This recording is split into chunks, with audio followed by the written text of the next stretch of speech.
waktu itu ada satu daerah lah, dia kerasukan dari jin daerah tersebut, ya daerah tertentu. Nah sampai rajanya marah itu Ustaz, turun tangan lah istilahnya. turun gunung. Tapi alhamdulillah dengan nasihat masuk Islam. Nah ini gimana Ustaz? Serial Podcast Bima Mengaji. Assalamualaikum Ustaz. Waalaikumsalam warahmatullahi Kaifa haluk? Bi khairin alhamdulillah. Gimana kabar keluarga Ustaz? Alhamdulillah sehat. Abu Zahra gimana kabar? Alhamdulillah sehat semua Ustaz. Masya Allah. Mudah-mudahan panjang umur Ustaz. Amin amin ya rabbal alamin. Ustaz, alhamdulillah kita hari ini bisa berjumpa di acara podcast Bima Mengaji. Nah, insyaallah yang kita angkat tema pada hari ini Ustaz berkaitan dengan ruqyah Ustaz. Karena ini sedang fenomenal, sedang booming lah sekali orang bilang sekarang ya Ustaz. Masya Allah. Ya cuma permasalahannya kadang-kala di masyarakat nih masih salah paham lah tentang apa yang dimaksud dengan ruqyah. Jadi mereka masih menganggap ini permasalahan apa istilahnya sama lah seperti yang dilakukan oleh para dukun dan seterusnya. Sando bahasa kita ya. Sando bahasa Bimanya. Jadi gimana nih Ustaz? Apa sih sebenarnya ruqyah itu sebenarnya yang kita Taib, barakallahu fiik. Alhamdulillah wassalatu wassalamu ala Rasulillah wa ala alihi wa ashabihi wa man walah. Jazakallahu khairan Aba Zahra. Ini murid ketemu gurunya ini. Jadi berkaitan dengan ruqyah, yang pertama patut kita syukuri dulu bahwasanya masyarakat sudah mulai ada kesadaran untuk kembali kepada ruqyah. Yang dahulunya kalau ruqyah itu dianggap sebagai pengobatan alternatif, padahal seharusnya ruqyah itu adalah salah satu pengobatan pertama, pertolongan pertama seorang muslim ketika dia terkena sakit atau gangguan jin dan semisalnya. Jadi itu yang patut kita syukuri. Kemudian yang sedikit kita sayangkan dari fenomena yang adanya sebahagian pihak-pihak atau oknum-oknum yang memanfaatkan momen seperti ini untuk hal-hal yang tidak diridhoi oleh Allah Subhanahu wa taala. Sebelum kita lebih jauh membahas mungkin ya Abu Zahra, kita perlu paham dulu apa sih hakikat ruqyah yang sebenarnya. Lughatan, kalau secara bahasa, arti terjemahan bahasa kita, ruqyah itu artinya jampi-jampi, bacaan-bacaan, azimat-azimat. Jadi berarti secara bahasa setiap yang menjampi-jampi berarti dia meruqyah. Entah dia laki-laki, perempuan, anak kecil, orang tua, entah dia ustadz, entah dia sando dan semisalnya. Kalau dari secara bahasa, ketika dia mulai menjampi-jampi, membacakan azimat-azimat tertentu, maka dia sedang meruqyah. Itu kalau secara bahasa. Istilahan, secara istilah, saya nukilkan dari kitab Maradus Sihri. Istilah itu artinya secara syar'i gitu, cara agama. Secara syar'i. Agama. Kalau misalnya lugotan itu misalnya di kamusnya begini. Kamus bahasa. Kalau istilahan itu pengertian yang bisa datang dari para ulama. Gitu. Bisa datang langsung dari hadis Nabi Shallallahu Alaihi Wasallam atau firman Allah Subhanahu Wa Taala. Saya nukilkan perkataan ulama dari kitab Maradus Sihri, karya Syekh Sa'ad Said Ahmad Abdu, hafizahullah ta'ala. Beliau menjelaskan bahwasanya ruqyah itu kalimatun mafhumatun masyru'atun. Kalimat yang difahami artinya, difahami maknanya, kemudian dia masyru'ah, dia disyariatkan. Ada enggak? Emang ada kalimat-kalimat yang difahami tapi tidak disyariatkan? Ada. Seperti orang-orang yang meruqyah dengan kalimat-kalimat celaan, caci maki, kata-kata kasar, maka ini keluar dari koridor syariah. Kemudian lanjutannya adalah wa jaa ala sabilid du'a. Dia datang dalam bentuk doa. Maka sebenarnya ruqyah itu adalah doa kita kepada Allah Subhanahu wa taala. Ketika dia meruqyah dirinya sendiri, maka dia berdoa kepada Allah untuk kesembuhan dirinya. Meminta kesembuhan itu kepada Allah Subhanahu wa taala. Ketika dia meruqyah orang lain, maka dia meminta kepada Allah agar Allah memberikan kesembuhannya kepada saudaranya tersebut. Kemudian fi hadarati maridin, di hadapan orang yang sakit. Nah, jadi ruqyah secara istilah itu face to face. Berarti lewat telepon lewat Zoom dan semisalnya tidak disebut ruqyah oleh para ulama. Kemudian lanjutannya terakhir adalah raja asy-syifai. Dia mengharapkan kesembuhan dari Allah Subhanahu wa taala. Maka kalau ringkasnya, ruqyah secara istilah itu adalah kalimat-kalimat atau bacaan-bacaan yang dapat difahami. Kemudian kalimat tersebut kalimat yang tidak melanggar syariat Islam. Kalimat itu datang dalam bentuk doa mengharapkan dari Allah Subhanahu wa taala. Kemudian dia dibacakan di hadapan orang yang sakit dan mengharapkan kesembuhan dari Allah Subhanahu wa taala. Maka dari pengertian ini saja banyak yang keluar dari istilah koridor ruqyah syar'iyyah. Oke gitu Ustaz ya. Ya Ustaz, Afan Ustaz. Iya. Yang ana tangkap gitu. Jadi yang dimaksud dengan ruqyah itu apa yang kita baca itu dapat difahami oleh kita sendiri gitu dalam pengertian mau pakai bahasa apa saja. Ya, yang penting di situ kalimatnya bisa difahami gitu kan. Kemudian dia mengandung doa gitu Ustaz ya, mengandung doa. Kemudian kita juga harus bertemu dengan bertemu langsung dengan pasiennya, bertatapan muka gitu kan. Harus bertatapan muka. Nah, permasalahannya kan tidak semua orang kan berada di hadapan kita. Jadi mereka ya misalnya kadang-kala ada di luar negeri kan gitu ya. Mereka tahu kita karena pernah ada kejadian saat begitu. Ada pernah kejadian saya punya saudara juga dia peruqyah di sini gitu. Jadi dia ketika itu ada orang Indonesia yang ada di Australia. Jadi dia periksa kan waktu itu dia hamil. Kemudian hamil hilang bayinya kan gitu. Kemudian nih saudara ruqyah kan gitu. Ruqyah jarak jauh Ustaz. Ya, via video call. Video telepon ya, telepon kan gitu. Hanya artinya setelah itu kan setelah hilang dia hamil lagi gitu kan, hamil lagi alhamdulillah hamil. Nah, sampai setelah dia ruqyah hamilannya tetap bertahan gitu kan sampai melahirkan.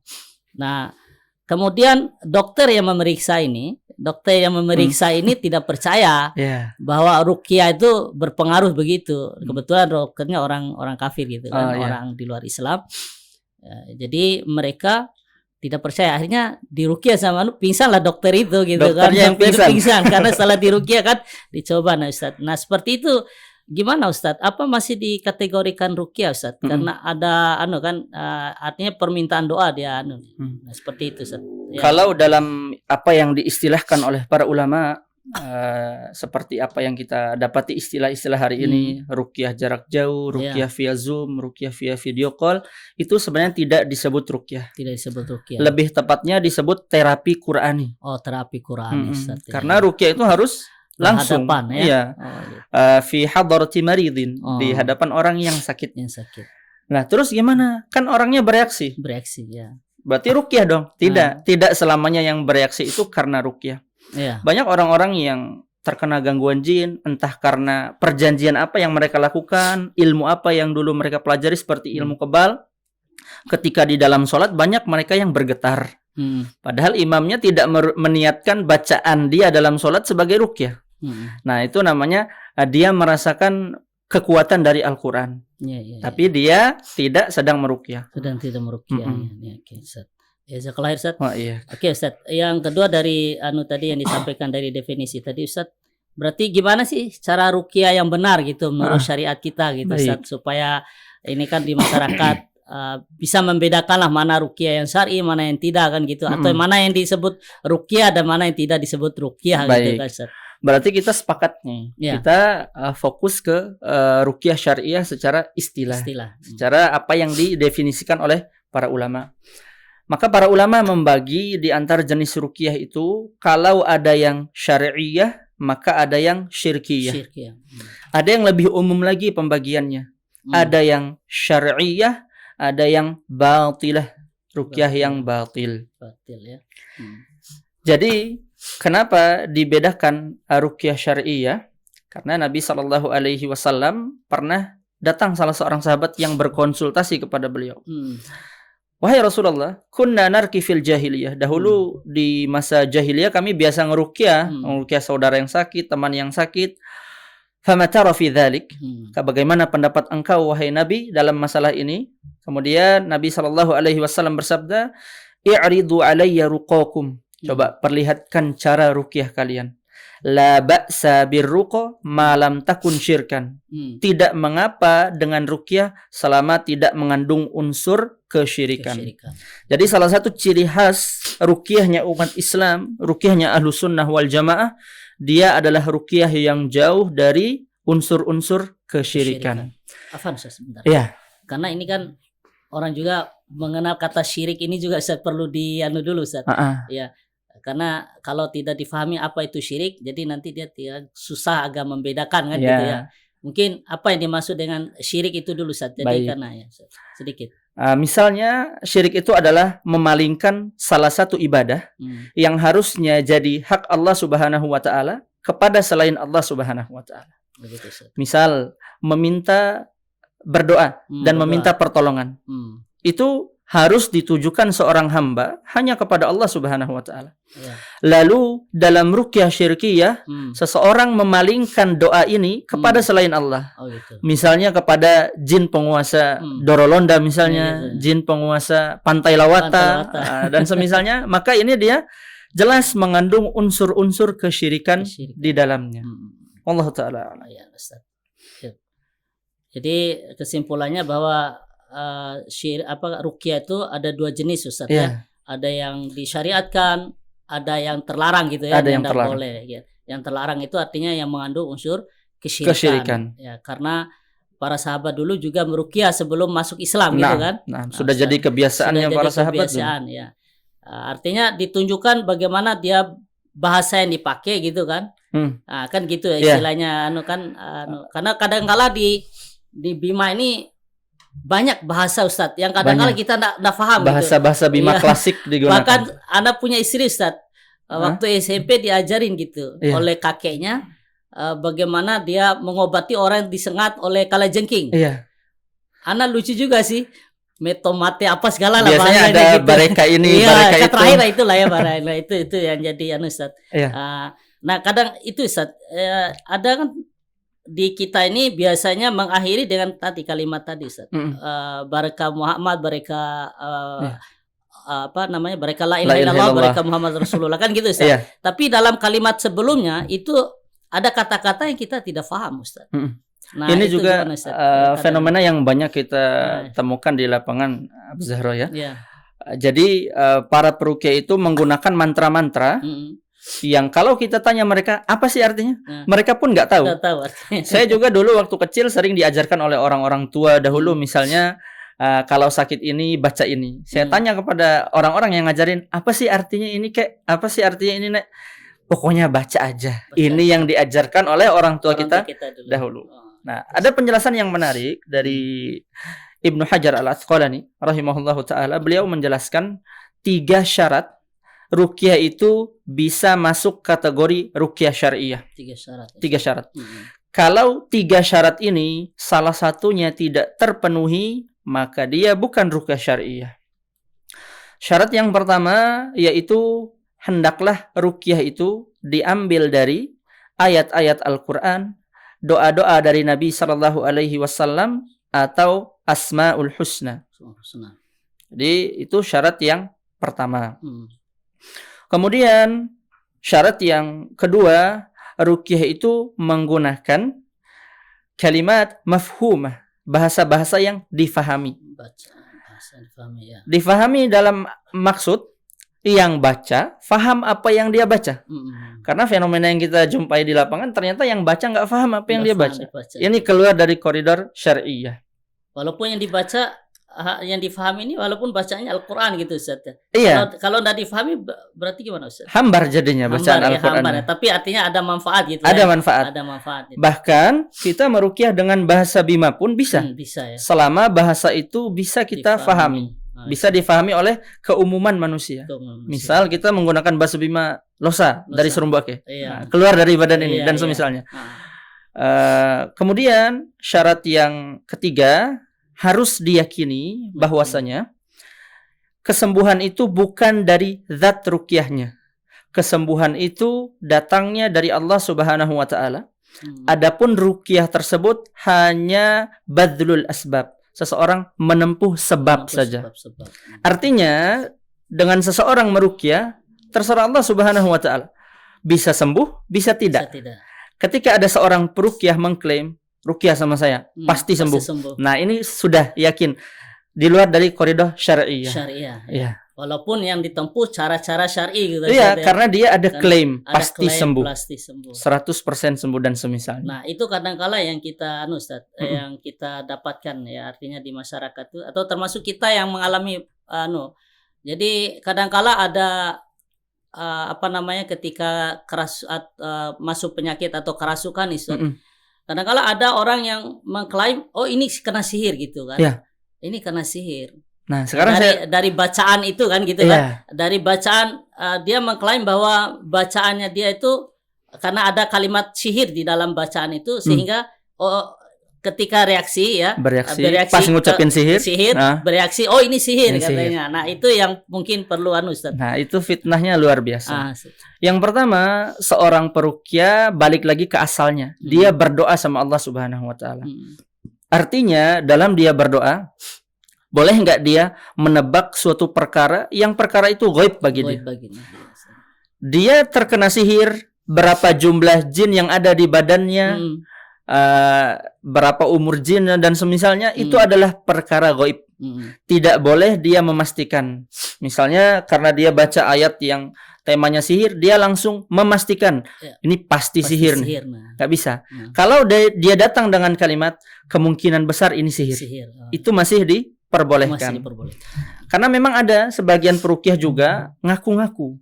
Saya bisa lihat setan yang ada di belakang kamu. Saya bisa lihat setan yang nempel sama kamu. Padahal para ulama memberikan definisi tentang kahin. Kahin itu kullu man yadda'i ma'rifatal ghaib. Kahin itu semua orang yang mengklaim dirinya tahu perkara gaib. Nah, termasuk dalam melihat wujud jin, wujud syaitan, itu adalah perkara gaib. Kalau dia mengklaim dia bisa melihat itu, dia mengklaim bisa melihat penyakit yang ada di badannya dan semisalnya tanpa ada bantuan alat-alat teknologi, maka dia bisa masuk kategori kahin, dukun. Jadi banyak tersebar di tengah masyarakat kita ini, covernya Ustadz, aslinya dukun. Istilahnya uskun. Nah, ini jadi fenomena juga Ustadz, kaitan dengan ada yang kita lihat di TV itu. Sampai ada seorang pasiennya itu mengatakan Ustadz itu kerasukan juga katanya. Karena katanya pasien ya, kalau ada orang yang bisa melihat jin, berarti dia kerasukan jin juga. Itu pasien sendiri itu yang mengatakan. So, itu gimana Ustaz? Saya juga pernah lihat itu tayangannya di salah satu stasiun televisi dan memang Ustadznya sangat terkenal sekali. Dia senjata utamanya adalah doa. Tanpa diruqyah langsung, cukup berdoa, jamaah disuruh aminkan, kemudian kun fayakun dan semisalnya dengan tekanan dengan menekan nada yang sedikit horor. Fayakun. Jadi ini juga fitnahnya sangat luar biasa. Balik lagi ke pengertian kahin tadi.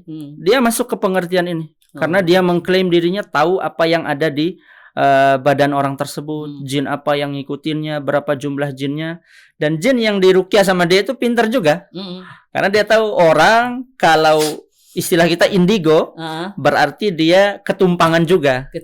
Ada gangguan jin juga di dia. Nah, dia harus diruqyah juga. Nah, ini yang jadi masalah juga nih.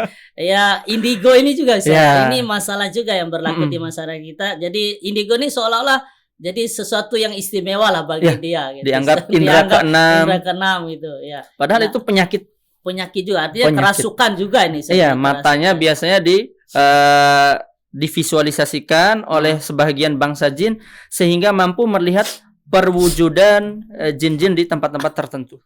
Itu penyakit harus segera diobati. Itu bahkan saya pernah dengar itu dari sebagian peruqyah itu miliaran katanya ada jin itu katanya. Itu mungkin mungkin ya. Mungkin karena dengan bertanya mungkin Ustaz ya. Kalau bertanya maka di sini ada sedikit kelonggaran. Di antaranya dijelaskan oleh Syekhul Islam Ibnu Taimiyah rahimahullahu taala, beliau menjelaskan hukum asal berbicara dengan jin itu sama seperti hukum asal kita bicara sama orang lain. Oh gitu. Tapi sedikit berbeda. Bahwasanya jin itu punya sifat asal kadzub. Kadzub. Ya. Banyak bohong, botocowan. Nah, jadi maka harus hati-hati dalam berdialog dengan jin.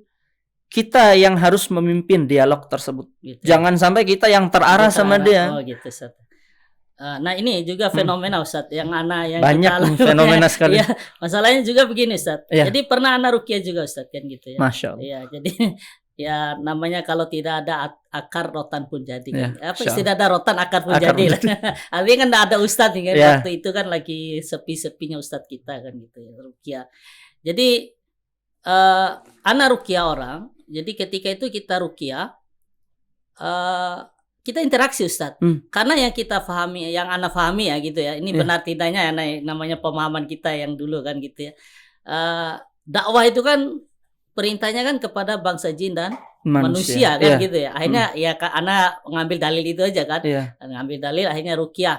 Nah, nasihat kita lakukan karena ruqyah itu sudah kita lakukan artinya dengan keras, dengan lembut sudah nih. Akhirnya kita terakhir ya nasihat gitu kan. Akhirnya sampai masuk Islam Ustaz. Dan itu masuk Islam tuh sampai rajanya.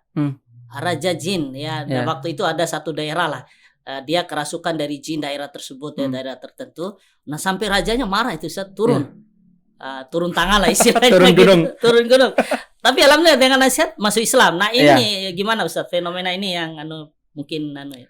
Baik, yang pertama terkait statement dari Abu Zahra tadi karena mungkin gak ada ustadz akhirnya saya yang turun.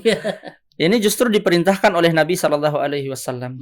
Nabi SAW bersabda, "Man istata'a minkum an yanfa'a akhahu falyaf'al," atau fayanfa'hu.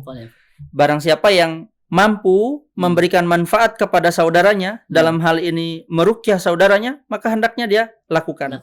Jadi ruqyah itu bukan cuma orang yang berlabel ustaz, kiai, lebe dan semisalnya, tidak. Bahkan seorang muslim biasa, marbot masjid misalnya, ketika dia adalah orang yang terkenal dengan kesolehannya, istiqomahnya, ketakwaannya, maka dia bisa meruqyah. Jadi siapapun muslim yang bertakwa kepada Allah Subhanahu wa taala, dia bisa meruqyah. Termasuk bagian dari bab memberi manfaat kepada saudaranya. Kemudian terkait dengan cara-cara ruqyah, ada yang memukul, ada yang menasehati. Ada penjelasan yang menarik dari Syekh Dr. Abdullah As-Sadhan, hafizahullah taala. Beliau menjelaskan bahwasanya hendaknya para peruqyah meniatkan dalam ruqyahnya itu dua. Niat yang pertama yaitu niat hidayah. Entah yang diruqyah itu terkena gangguan sihir, dia meniatkan hidayah bagi orang-orang yang menyihirnya, hidayah bagi jin-jin yang ikut serta dalam menjalankan sihir tersebut, atau jin biasa yang mengganggu karena merasa dizalimi dan semisalnya, maka niat yang paling mulia itu niat hidayah. Jangan sampai ada niat dalam seorang peruqyah itu baru meruqyah niatnya untuk membakar, untuk membunuh, untuk menyiksa. Ini semua adalah niat-niat yang keji. Padahal Islam adalah agama rahmatan lil alamin. Agama yang rahmah, kasih sayang. Maka niat yang paling bagus itu niat hidayah. Kemudian niat yang kedua adalah niat kesembuhan. Jadi dia mengharapkan bacaan Al-Quran itu sebagai awal hidayah dari jin-jin yang mengganggu orang tersebut. Kemudian dengan berkah ayat-ayat Al-Quran yang dibaca, Allah Subhanahu wa taala berikan kesembuhan bagi si sakit. Itu niat yang paling bagus. Dan ini yang kita amalkan selama ini. Artinya apa yang Ana lakukan tadi itu diperbolehkan Ustaz gitu. Oleh sebagian para ulama diperbolehkan. Gitu. Meskipun dalam hal diskusi, dialog dengan bangsa jin, sebagian ulama keras melarang, tidak boleh. Akan tetapi wallahu taala alam, pendapat yang lebih roji adalah bahwasanya bangsa jin sama seperti bangsa manusia dalam hal mukallaf. Mereka dibebankan syariat. Mereka boleh didakwahi gitu. Iya, mereka juga punya hak untuk didakwahi. Ya gitu ya. Baik oleh kalangan manusia karena sudah masuk di alamnya Iya, manusia. justru kan, gitu, dari golongan jin enggak ada nabi dari golongan jin. Enggak ada kan. Iya, justru itu ya. Oke, Ustaz.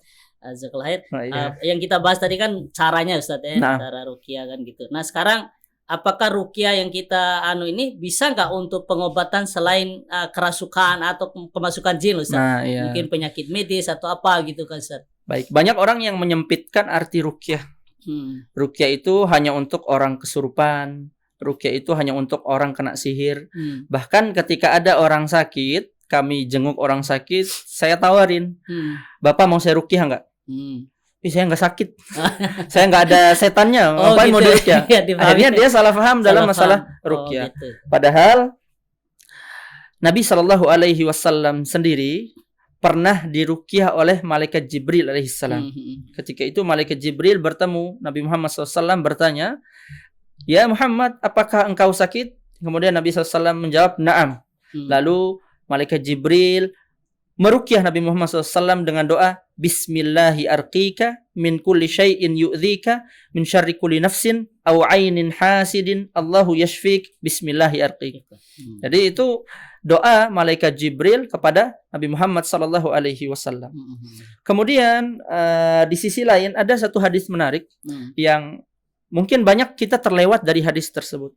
Bahwasanya Ibunda Aisyah radhiyallahu taala anha bercerita, anna Nabiy sallallahu alaihi wasallam kana idza ishtaka, dahulu Nabi sallallahu alaihi wasallam ketika sakit, yaqra'u ala nafsihi al-mu'awwidzat. Beliau membacakan al-mu'awwidzat, surah Al-Ikhlas, Al-Falaq, An-Nas kepada diri beliau sendiri. Artinya beliau melakukan ruqyah mandiri. Artinya ruqyah mandiri ditiup ke tangannya mungkin, Ustaz, atau ditiup langsung ke badannya? Banyak di sini banyak yang dicontohkan oleh Nabi SAW. Ada yang dibaca dengan niat ruqyah tanpa tiupan, tanpa sentuhan. Oh gitu. Dia baca saja dengan niat untuk meruqyah dirinya sendiri. Gitu, ya, ada yang dengan tiupan ke telapak tangan, seperti yang disunnahkan sebelum kita tidur, kemudian diusapkan ke seluruh badan. Ada juga yang ditiupkan ke air, al-mu'awwidzat, kemudian airnya diminumkan. Maka Ibunda Aisyah melanjutkan ceritanya, Nabi kalau sakit, beliau meruqyah dirinya sendiri dengan al-mu'awwidzat, doa-doa perlindungan. Kemudian falamma ishtadda waja'uhu, ketika sakit beliau tambah parah, kuntu aqra'u alaih, aku yang meruqyahkan beliau. Jadi Aisyah yang meruqyah. Ibunda Aisyah radhiyallahu taala anha meruqyah Nabi Muhammad SAW. Okay. Nah, pelajaran yang luar biasa dari sini bahwasanya sekelas Nabi Shallallahu Alaihi Wasallam saja, ketika sakit beliau tambah parah, beliau diruqyah oleh istri beliau sendiri. Artinya penyakit non medis, penyakit medis. Penyakit medis. Berarti intinya di sini ruqyah itu boleh medis, boleh non medis. Boleh medis, gitu, boleh non medis. Oke, Ustaz. Ada lagi permasalahan, Ustaz. Kaitan dengan tadi. Apakah cara kita ini, cara ruqyah ini harus tauqifi, Ustaz, atau artinya harus sesuai dengan contoh Nabi? Atau memang ada hal-hal yang mungkin berdasarkan pengalaman lah gitu kan, ya, tajribi kan, gitu, Ustaz. Nah, itu yang gimana, Ustaz, anunya? Baik, dalam hal ini kita sampaikan lagi berbeda pendapat para ulama. Sebagian ulama yang mengatakan nggak boleh diskusi sama jin, dialog sama jin. Itu mereka mengambil pendapat bahwasanya ruqyah itu sifatnya tauqifiyah. Tauqifiyah itu kayak sholat. Sholat kan sudah ada tata caranya, jumlah rakaatnya begini, lengkap panduannya, tinggal ngikut. Itu tauqifiyah. Nggak boleh ada ranah coba-coba di dalamnya. Nah, sebagian ulama lagi berpendapat bahwasanya ruqyah ini ranahnya tajribiyah, karena dia dalam ranah pengobatan. Diambil dalilnya adalah hadis tadi yang sudah kita bacakan. I'ridu alayya ruqakum, perlihatkan kepadaku cara ruqyah kalian. La ba'sa birruqa ma lam takun syirkan. Tidak mengapa dengan ruqyah selama tidak mengandung kesyirikan. Jadi dalam hal ini para ulama mengambil kelonggaran bahwasanya ruqyah itu masuk dalam ranah tajribiyah, tapi tidak bebas juga tajribiyah tauqifiyah. Oke. Oke, Ustaz, mungkin ini pertanyaan terakhir, Ustaz, karena waktu juga ini, Ustaz. Seru kita ngobrolnya. Sebenarnya masih banyak yang kita banyak bahas, sekali fenomena gitu, kita. Fenomenanya. Masalahnya sekarang, Ustaz, jadi ada yang sudah paham ya tentang beberapa dalil yang berkaitan dengan ruqyah ini. larangan untuk minta diruqyah. Akan ada itu Ustaz. Nah, itu mungkin bisa disingkat sedikit mungkin 1-2 menit lah. Jazakallah khairan. Bagus pertanyaannya. Iya. Terkait dengan larangan yastarkun, minta diruqyah. Itu masuk dalam hadis di Kitabut Tauhid, 70.000 orang yang masuk surga tanpa hisab dan tanpa azab. Salah satu sifat mereka, la yastarkun, tidak minta diruqyah, la yaktaun, tidak melakukan kai, wala yatatayyarun, tidak bertatoyur, percaya pamali, wa ala rabbihim yatawakkalun, dan mereka bertawakal hanya kepada Allah Subhanahu wa taala. Akan tapi kalau kita mau komparasikan, mau hubungkan dalil-dalil yang ada, justru Nabi Shallallahu alaihi wasallam pernah memerintahkan Ibunda Aisyah radhiyallahu taala anha. Beliau berkisah, karena Nabi Shallallahu alaihi wasallam amarani bi an astarqiya minal aini. Dahulu Nabi Shallallahu alaihi wasallam pernah memerintahkanku untuk meminta diruqyah ketika terkena penyakit ain.